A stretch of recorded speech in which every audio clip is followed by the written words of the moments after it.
Hello friends, welcome back to EPG Pathshala to continue our journey of learning object oriented concepts and programming. In this module, we are going to discuss about an important trio. I am sure you must be curious to know that which important trio I am trying to talk, or the important trio that I intend to discuss today. Well, in today's module, we will discuss the important trio, namely destructor, copy constructor and overloaded assignment operator.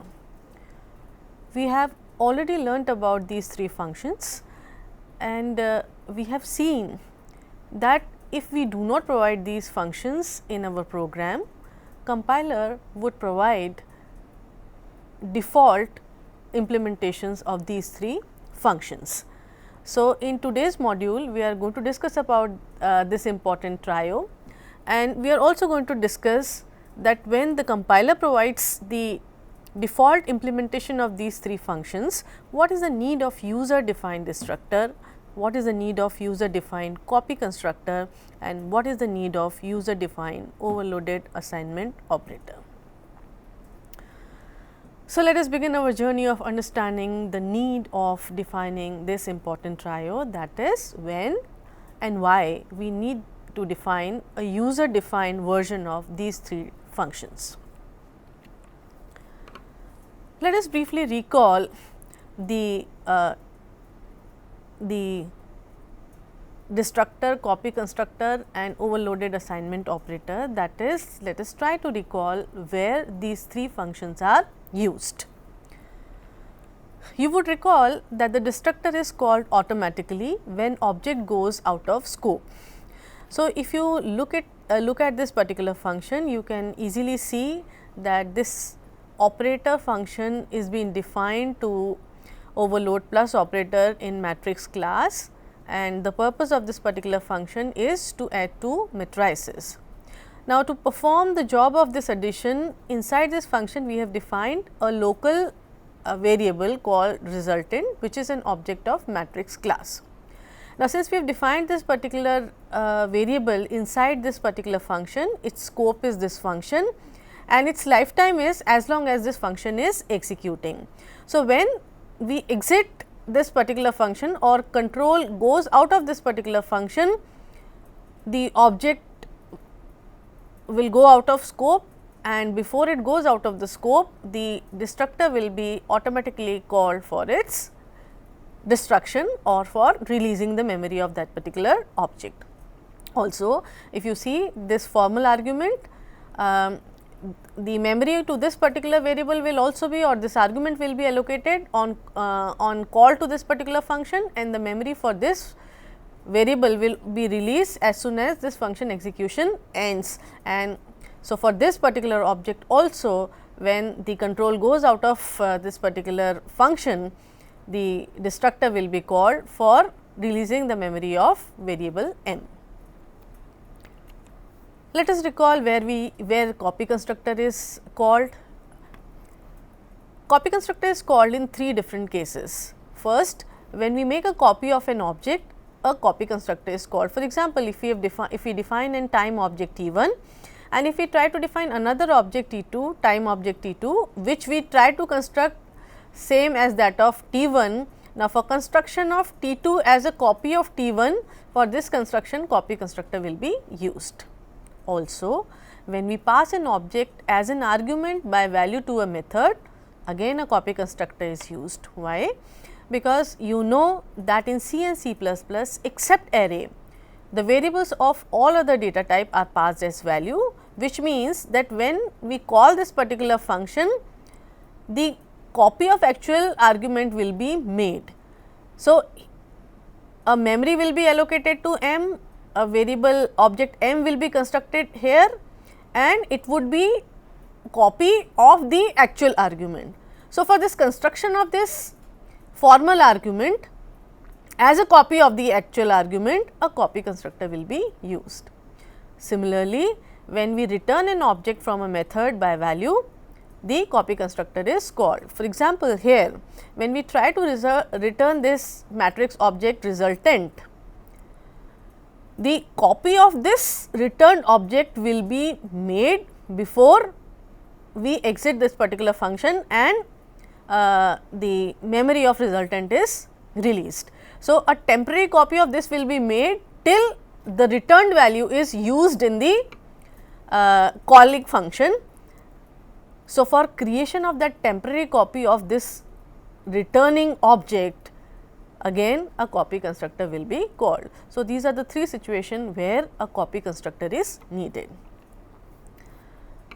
Overloaded assignment operator function is called when an object of the class is assigned to another object of the same class. For example, here the M1 and M2 are two matrix objects, and the function that would perform their addition, that is overloaded plus operator function, which will perform this addition, will return a matrix object, and that returned matrix object is to be assigned to result matrix object. So, here we are trying to assign a matrix object to another matrix object, and for this assignment the overloaded assignment operator will be called. So, these are the situations where the destructor, copy constructor and overloaded assignment operator is required. I am sure by now you must have written many C++ programs, and you might have defined many classes in order to define your own data types. You would recall that all the classes that you have defined, all the program that you have written, you might not have defined destructor in each class that you defined. You might not have defined copy constructor for each class that you have defined so far. You might not have defined an overloaded assignment operator function for every class that you have defined so far. But in those programs also the destructor is required, copy constructor is required, assignment operator is required. So, how the job of these functions are being or how the program executes successfully without ourselves defining these functions, you can easily recall that the function still works fine, because when we do not supply our functions, that is our destructor, our copy constructor, our overloaded assignment operator, compiler provides a default implementation of all the three, and the programs or the classes for which we do not define these functions, those default functions are being used. Let us understand this with the help of the example. So, let us use a class matrix for defining or to understanding these three functions and the requirement of user defined versions of these three functions. So, first of all let us see this matrix class. Here we have defined a matrix class which has three data members, namely row, column and a two dimensional array where we intend to store the matrix. It has a parameterized constructor, and it has a function to read the matrix, to display the matrix, and overloaded plus operator for performing the addition. But in this class you would observe that all the members would get memory in the object itself, that is none of the data members in this class has been constructed dynamically, that is the memory to all the data members is provided within the object, and no dynamic construction or program control dynamic construction happens for any of these data members. You would also observe that in this particular class we have not defined copy constructor, we have not defined destructor, we have not defined overloaded assignment operator. If we use this particular class in the main function like this, that we define three objects of matrix class, namely M1, M2 and result. We read two matrices M1 and M2, and then we perform their addition, store the resultant in the result matrix object, and finally display the resultant matrix. In our class we have not defined destructor, we have not defined copy constructor, we have not defined overloaded assignment operator, but does this program do not need these functions? This program needs these functions. Now, when this M1 M2 result will go out of scope, that is when the execution of main ends, they need destructor for their destruction. Also, in this particular function you would see that matrix M is is passed as an parameter to this operator function. So, here we are passing object as an argument to this function, and you know the objects are passed as value. So, this will be created, this would be constructed as the copy of actual argument. What is the actual argument here? Here the actual argument is M2. So, that formal argument M will be constructed with the help of or as a copy of this M2, and for that construction, that is the construction of that M, formal argument M, the copy constructor would be required. Similarly, when we add these two M1 and M2, the overloaded plus operator function will return a matrix, and that matrix will be assigned to this result object, and this would happen by means of overloaded assignment operator. So, the overloaded assignment operator here would be needed for copying the returned matrix object into result matrix object, but we have not defined these functions in the class, but the program is working fine because since we have not provided these functions, the compiler has provided us the default implementation of all these three functions. So, all of these places that I have mentioned right now would be using those compiler provided functions, that is wherever the destructor is required, a default destructor provided by compiler will be used. Wherever a copy constructor is required for construction of an object, the compiler provided copy constructor would be used, and wherever an overloaded assignment operator function is required for assigning the object of matrix class to another object of matrix class, the default overloaded assignment operator provided by compiler will be used. Now, the question is that when compiler provides us the destructor, copy constructor and overloaded assignment operator, what is the need of defining these functions ourselves? Well, compiler supplied destructor, copy constructor and overloaded assignment operator are good enough as long as the memory of data members are not constructed dynamically. The example that we have discussed right now, there none of the data member was constructed dynamically. So, in that scenario, the compiler provided destructor, copy constructor and overloaded assignment operators are good enough. But if we defined a class in such a fashion wherein some of the data members are constructed dynamically, the compiler provided destructor, copy constructor, overloaded assignment operator function will not suffice. So, in case of our class in which we are constructing some of the data members dynamically, it becomes important or sometimes necessary to define these three functions by ourselves. Let us understand this also with the help of an example. Now, let us redefine our matrix class. In the earlier matrix class that we defined, we defined the variable which we want to use to store the matrix as a 2-dimensional array. But here we are not defining a 2-dimensional array, we are simply defining a pointer to an integer. And why we are doing so? Because we believe that the object that would be constructed of the matrix class may require or may be required to be constructed of different dimensions. Sometimes I may need to deal with a matrix with dimension 2 by 2, sometimes I might need to deal with a matrix with a dimension 10 by 15, sometimes I might require to deal with a matrix which with the dimension 100 and 150. So, the variation in the dimension is very high.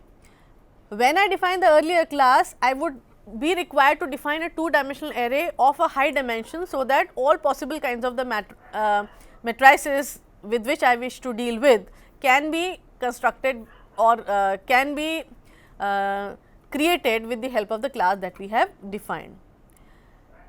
But now, if I define, let us say, the dimension of two dimensional array in the earlier example of the matrix class that we have defined, I might define the dimension as 200 by 200 or 500 by 500.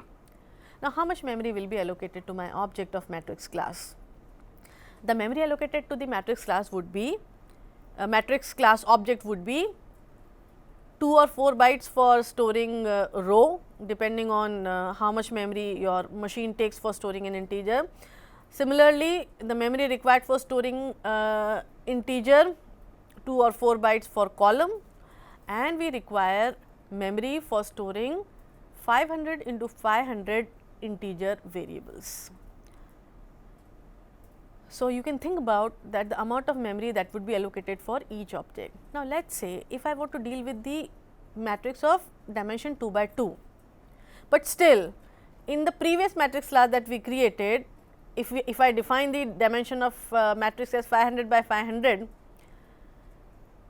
even if I want to deal with a matrix with dimension 2 by 2, and when I instantiate that class or create an object of that class providing the value of rows and columns as 2 and 2, how much memory I need? I need memory for storing only 6 integers, 1 for row, 1 for column and 4 elements of the matrices.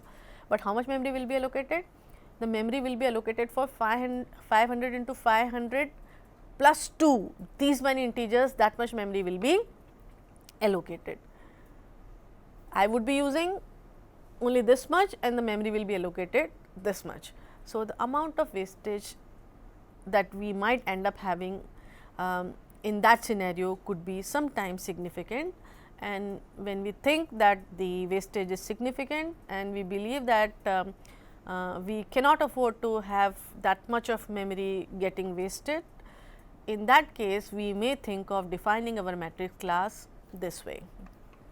So, here instead of defining a fixed dimension matrix, what are we doing? We are defining a pointer. Now, this pointer cannot store matrix. So, what we will have to do, that whenever an object is created, at that time we will have to get memory allocated for matrix as per the need. For example, in this class we have defined a parameterized constructor matrix int r and int c. If at the time of declaration the value of r and c is being provided as 2 and 2, then how much memory will be allocated for matrix? The memory allocated for matrix will be for storing 2 by 2 matrix. If the value provided at the time of construction of the object is 10 and 10, in that case the memory allocated for storing matrix will be for 100 integers only, that is 10 into 10. If I require a matrix of dimension 5 and 6 to be created, at that time the memory will be allocated for a matrix of dimension 5 by 6 only. So, here no wastage of memory is going to take place, but the construction of this data member will happen dynamically at the time of object creation. Now, this kind of an arrangement will solve the problem of memory wastage, right, and this program will work fine also. For example, it would also give the similar kind of an output as we got in the previous example. Here also the program will function in the same fashion, but it has another problem. What is the problem? You know that for this matrix class, each object will get memory allocated for row, column and pointer matrix. Within object, the memory for the matrix will not be created. As we are getting this memory created with the help of a new operator, the memory for matrix that we wish to store will be allocated in heap outside the object. Let us understand it with the help of an example. See, if I define the matrix the way I have defined just now and I create an object M of that matrix class, the memory for for this M will be created for storing row, column and this pointer only. The memory that we constructed in constructor for the matrix will be created or will be allocated in heap outside the object. So, the matrix now is not inside the object, object only holds the address of the matrix. So, if I wish to use or if I wish to store 5 by 5 matrix in M, the memory for 5 by 5 matrix will be allocated in heap outside the object. Object M will only hold the address of that memory. What is the problem with that? Well, it to some extent violates the encapsulation. Not only it violates the encapsulation, it has other problems also. What are the problems? It may create memory leaks or it may create garbage. How it will create memory leaks and it will create the garbage? Because in our class we have not defined our own destructor, and since we have not defined our own destructor, the compiler would provide its default implementation. That is, it would provide a destructor with its default implementation. In the default implementation of destructor, the destructor is only going to destruct the object or the memory that has been allocated to object. So, when the object goes out of scope, the memory that has been allocated to object, only that much memory will be released. But what about the memory that we got allocated in heap? That would not be released.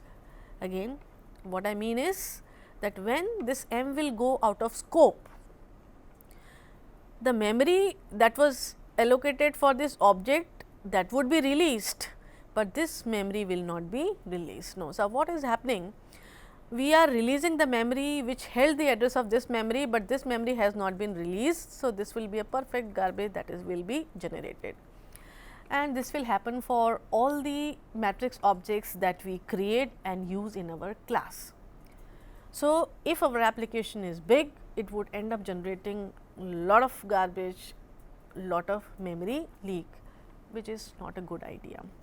Therefore, you might recall that when we discussed destructor, we have discussed that if some of the data members in our class is getting dynamically constructed, it is important, or as a good programming practice, we must define our own destructor.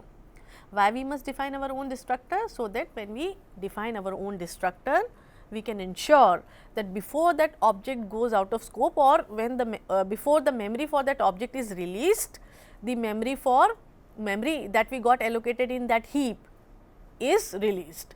So, if we write our own destructor, we can ensure that first the memory allocated in heap is released and then the object is destructed, ensuring no garbage is generated. Let us have a look and let us try to define our previous matrix class. In this class, now what we should do is, we should add a destructor, which would do what? Which will release the memory that we got constructed in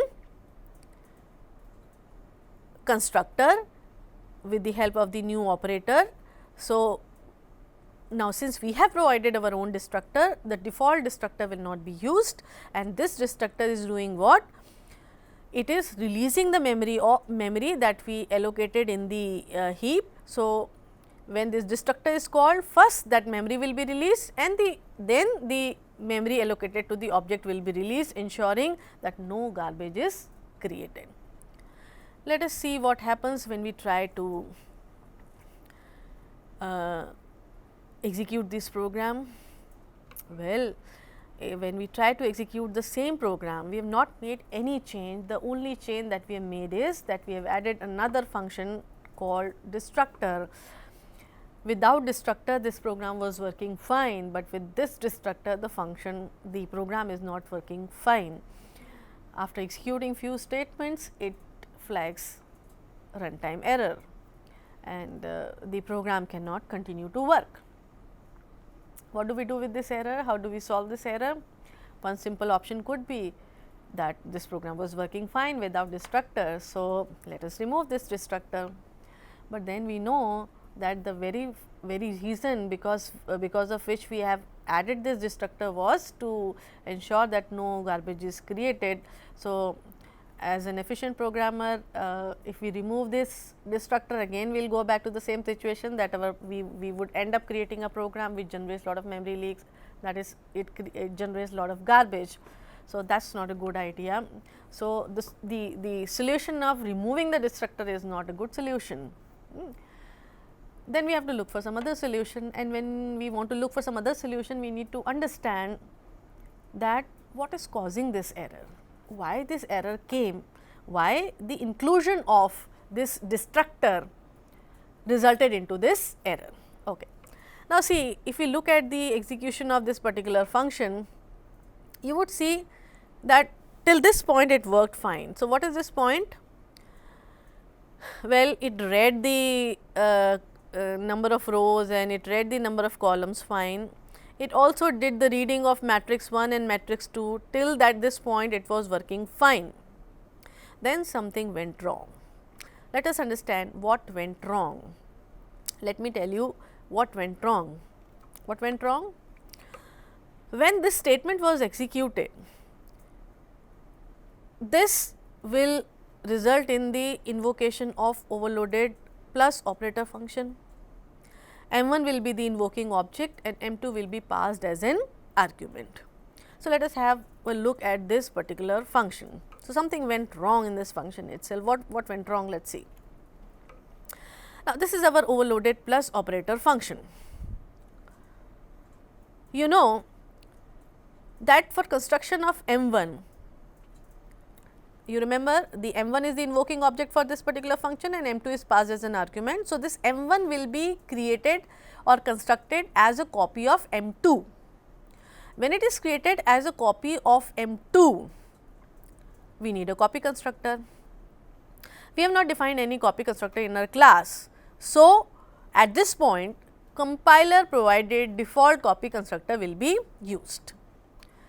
You may recall that when we discussed the copy constructor, we have seen the difference or the issue with the compiler provided copy constructor.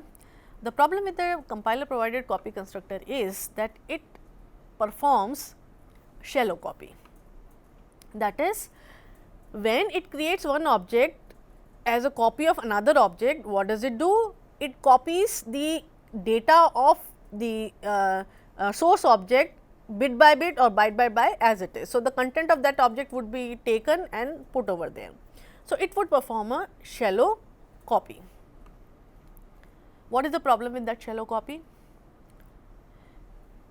That the M2 for which the memory was created, and you may recall that that has been constructed using a constructor in which we dynamically constructed the memory for the matrix and that memory was allocated in heap.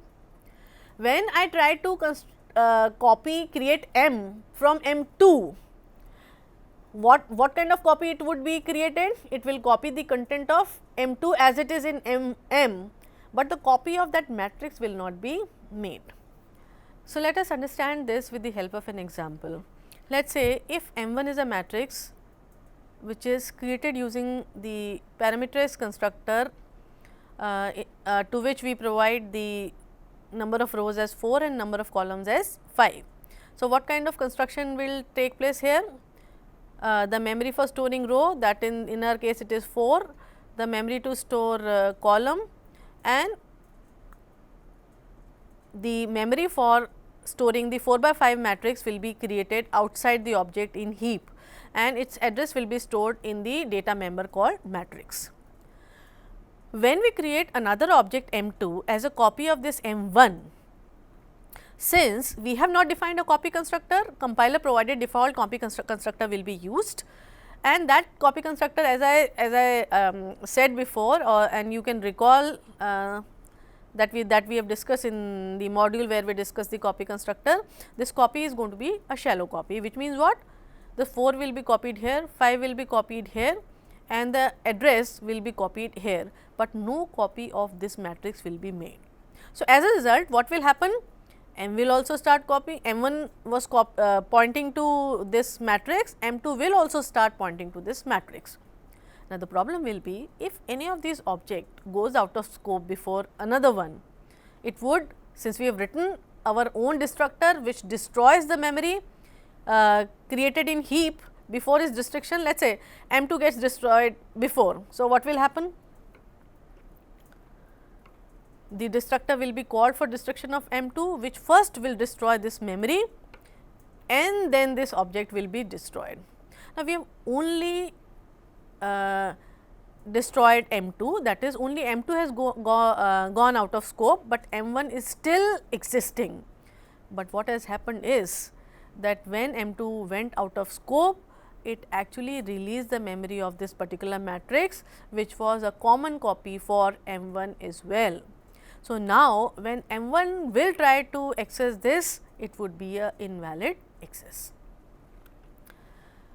So, let us visit our program and understand that what went wrong with our program.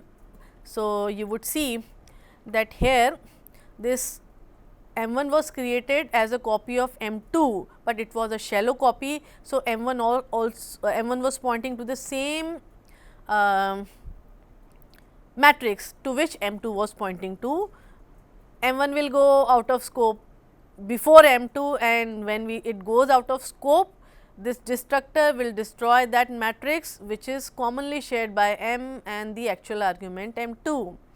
Similarly, this local variable resultant, when it is returned, you would recall that here also the copy constructor is used. Here the copy constructor is used to create a temporary copy of this resultant, which is to be utilized in the main program. Here what will happen? This temporary copy will be created of that resultant object, and that will be copied in the result. But that temporary copy will be created using the default copy constructor. Therefore, it would be sharing the same memory as that of resultant, and when this resultant goes out of scope, it will destroy that memory which is lying outside the object.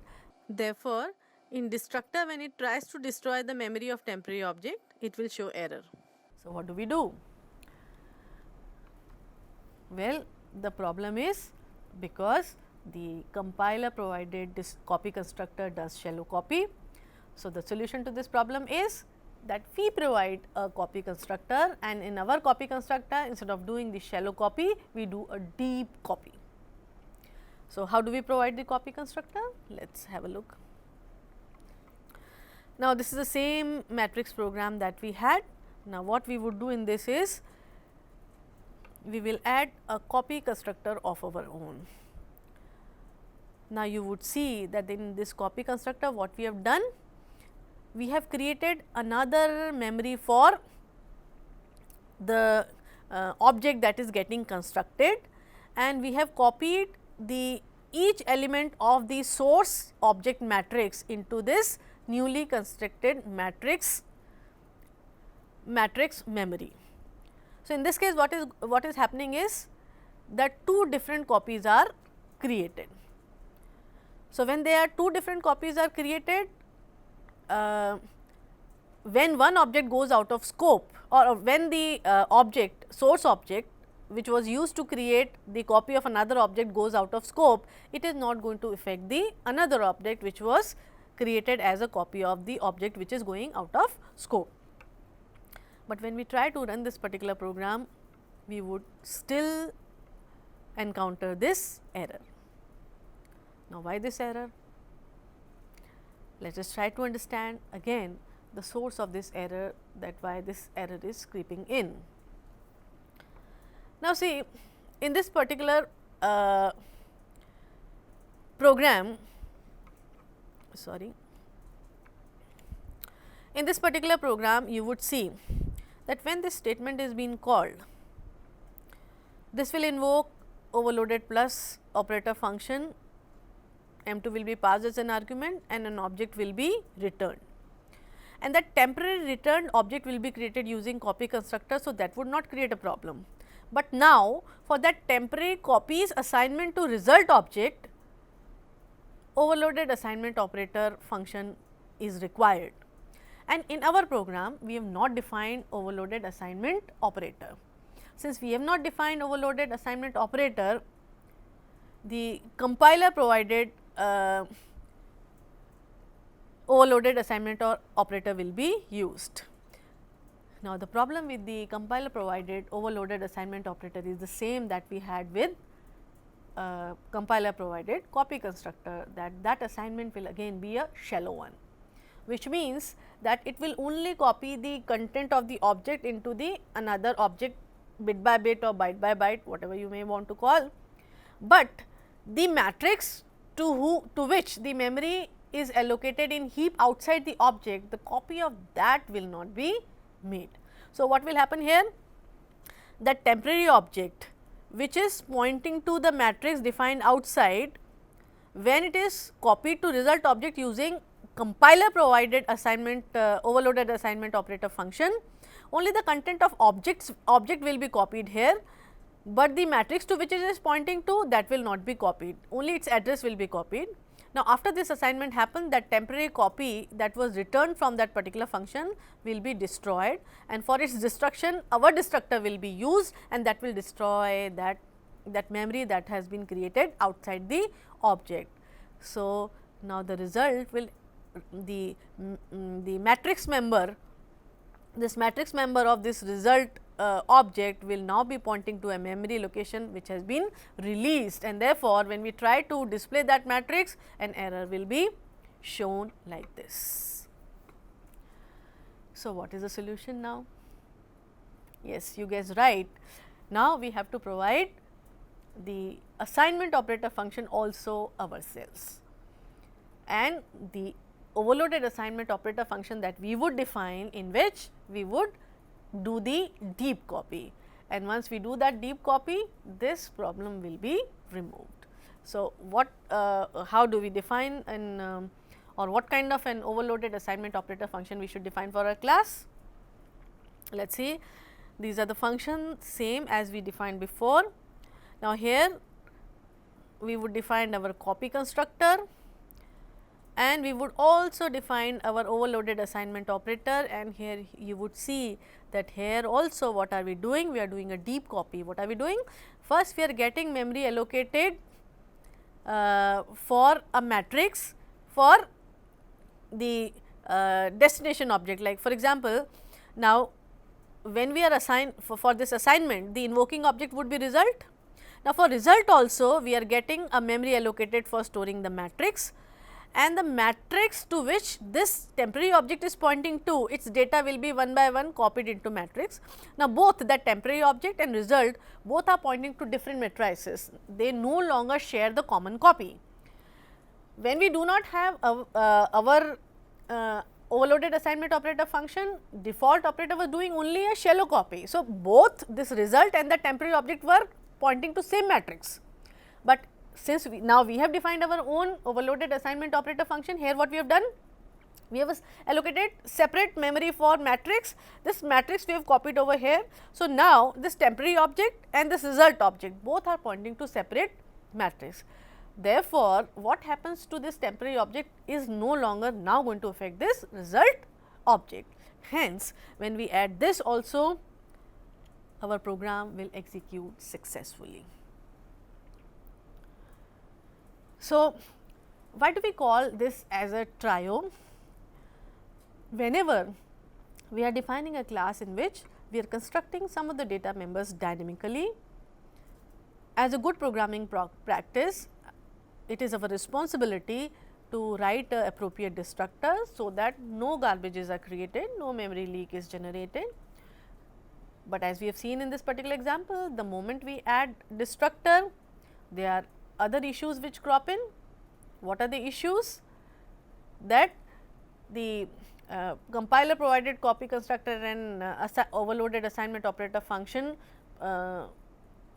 do the shallow copy, therefore, destructor destroys the memory that was created outside that particular object and which affects the other object.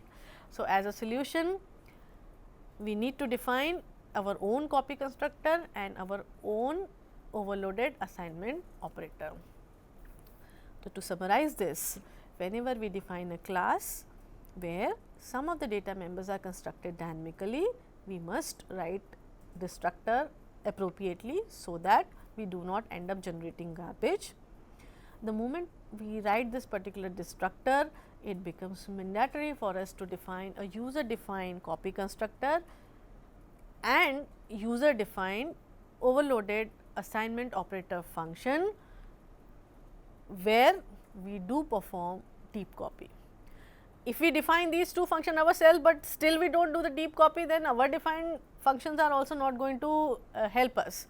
We need to define this function, and in both of these functions we need to ensure that a deep copy is being made.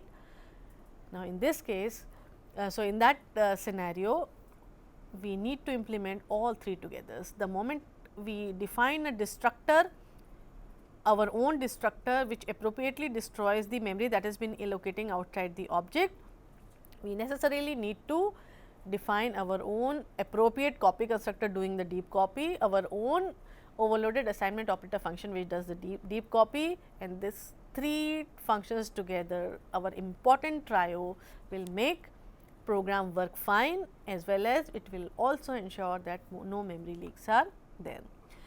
So, now do implement or do create a class and do try to construct some of the data members in your class. Experiment your program or try executing this program once, only writing a destructor and see was the problem. Try to rectify that problem, adding copy constructor, try adding assignment operator, and create your program which is efficient in terms of memory management, and also your program successfully compiles and executes. So, all the best. Do try this important trio in your own class, the class that you define, that you would define, in which you would be constructing some of the data members dynamically. So, for today that is all for now. Look forward to meet you in another module with some another interesting features provided by C++.